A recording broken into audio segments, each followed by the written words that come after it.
Agora são 5h32, está na linha conosco a partir de agora, Dr. Júlio Croda, que é médico, infectologista, pesquisador, inclusive, da Fiocruz, vai nos trazer também a leitura dele, as percepções dele, compartilhar um pouco do que ele acompanhou ao longo deste domingo, né? A gente está aqui celebrando desde o momento em que a Anvisa deu o aval para o uso emergencial das 2 vacinas aqui no Brasil e, claro, acompanhando os desdobramentos que seguiram depois do anúncio da Anvisa. Doutor Júlio Croda, obrigada por nos atender. Boa tarde. Boa tarde, Sheila. É um prazer estar com vocês, repercutindo esse dia histórico para todo o Brasil. É muito emocionante. A gente se emocionou durante toda a transmissão, a avaliação da Anvisa, a vacinação da primeira voluntária. Acho que é o fato marcante de hoje. Esse início da vacinação, né? Pois é. Doutor Júlio, a gente sabe que, assim como outras tantas nações, o Brasil tem um volume bastante limitado de doses, não é? Para serem aplicadas, até porque contamos com esses 6 milhões de doses da Coronavac, mas não contamos com os 2 milhões de doses com as quais contávamos, né? O governo federal contava com esses 2 milhões que viriam da Índia, não vem mais, né? Então não temos a outra vacina, a de Oxford AstraZeneca, apesar de termos a autorização para uso emergencial. Então, considerando esse universo aí de 6 milhões de doses, haverá um público muito limitado que será atendido, não é? Quais devem ser os caminhos das secretarias de saúde para priorizar dentro dos grupos prioritários e qual deve ser a preocupação para que essa vacinação iniciada hoje tenha continuidade, né, doutor? Primeiro, a gente tem que ter muito cuidado, né? Porque a gente tem poucas doses e pode gerar uma confusão enorme da população em busca de vacinação que a gente não tem nesse momento. Então, assim, falta o governo federal comunicar melhor como se dará essa vacinação. Só para a primeira fase da nossa campanha é necessário vacinar 14 milhões de pessoas, que inclui profissionais de saúde, pessoas acima de 75 anos, pessoas institucionalizadas de abrigos e população indígena. Então, se a gente contar que precisa de 2 doses da Coronavac, são 28 milhões de doses. Nós só temos 6 milhões de doses. O governo federal e o ministro Pazuello não deixou claro, como foi falado pelo governo de São Paulo, que amanhã vai se iniciar por profissionais de saúde. E tem que ser feita essa comunicação. Imagine a população toda correndo para os postos de saúde, esses grupos prioritários, e não tendo essa vacina disponível nos próximos dias. Vai gerar muita confusão e muita revolta. Então, a gente tem que começar a vacinar devagar e aumentando esse público à medida que a gente tenha mais vacinas, né, disponíveis. Importante nesse momento que a Anvisa aprove logo o pedido de uso emergencial dos 4 milhões de doses da Coronavac, que o Butantan já irá protocolar, muito provavelmente, a partir de amanhã. Esses 4 milhões foi invasado no Brasil. Isso dá um alívio nesse início de campanha. Mas eu acredito que os primeiros 15 dias, talvez um mês, será um período muito complicado, porque a gente ainda não tem número de doses suficiente para concluir pelo menos a fase 1 da nossa campanha. Doutor Ivan Brandão falando aqui, do ponto de vista médico, clínico, a sua palavra como infectologista, existe algum prejuízo se esse hiato for muito grande? Né, digamos assim, esses 6 milhões de doses são aplicados, mas a gente não tem mais doses. Então, não sei, passam-se algumas semanas, um mês, alguns dias, enfim, hipoteticamente falando, e aí chegam outras doses. Há um prejuízo grande na campanha nacional de imunização se esse ato for muito grande? Com certeza, não resta dúvida que vai prejudicar a campanha. Primeiro que perde a mobilização. Imagine a pessoa ir num posto e não ter vacina, né? Então, vai precisar quantas vezes no posto para receber sua dose? E segundo, é uma questão humanitária. A gente está no pior momento da pandemia. A gente voltou a ter mais de 1.000 óbitos diários. Muitos estados, como o Amazonas, por exemplo, trabalhando em um cenário caótico. São Paulo com taxa de ocupação de leitos de terapia intensiva muito próximo ao seu limite. Então, é para ontem que tem o maior número de doses e que vacine o maior número de pessoas, independente de qual que seja a vacina, seja a Coronavac, seja a AstraZeneca com Oxford, essa vacina tem que chegar o mais rápido possível a todos os grupos de risco para internação e óbito. Dr. Júlio Croda, infectologista pesquisador da Fiocruz, eu tenho uma dúvida que ficou da reunião, acredito que o senhor tenha acompanhado também a reunião da Anvisa, em relação à análise da vacina de Oxford, essa que será produzida aqui no Brasil pela Fiocruz. Houve uma discussão porque uma vacina...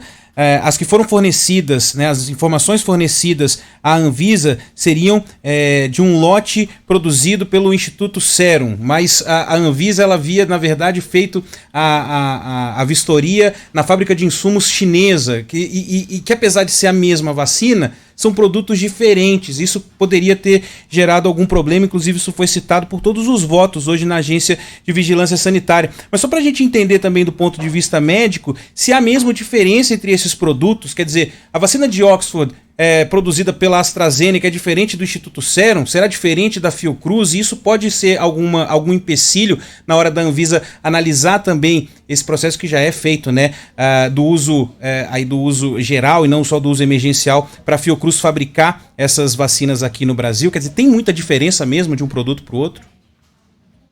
Todo novo processo de fabricação requer uma aprovação pela Anvisa. A Anvisa aprovou 6 milhões de doses que vieram diretamente da China, da Coronavac.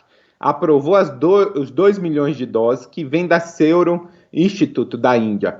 Esses 2 milhões de doses que vêm da companhia indiana, ele tem um banco de semente, quer dizer, da onde deriva essa vacina, os adenovírus, é diferente de onde deriva a vacina da AstraZeneca, que virá para o Brasil, o princípio ativo, que a gente chama de INFA, para a Fiocruz produzir. A Fiocruz irá produzir essa vacina a partir de uma matéria-prima que vem da China, e a Anvisa já foi nessa fábrica chinesa e já certificou. Ela não foi na fábrica indiana para certificar a produção dessa vacina específica da AstraZeneca com Oxford na planta indiana. Então, ela certificou, e por isso que existe essa ressalva, porque diferente da Coronavac e da vacina da AstraZeneca e Oxford, que será produzida no Brasil, a Anvisa visitou a origem da fábrica que produz esse princípio ativo e deu conformidade em relação a isso. Isso não ocorreu com a fábrica da Índia.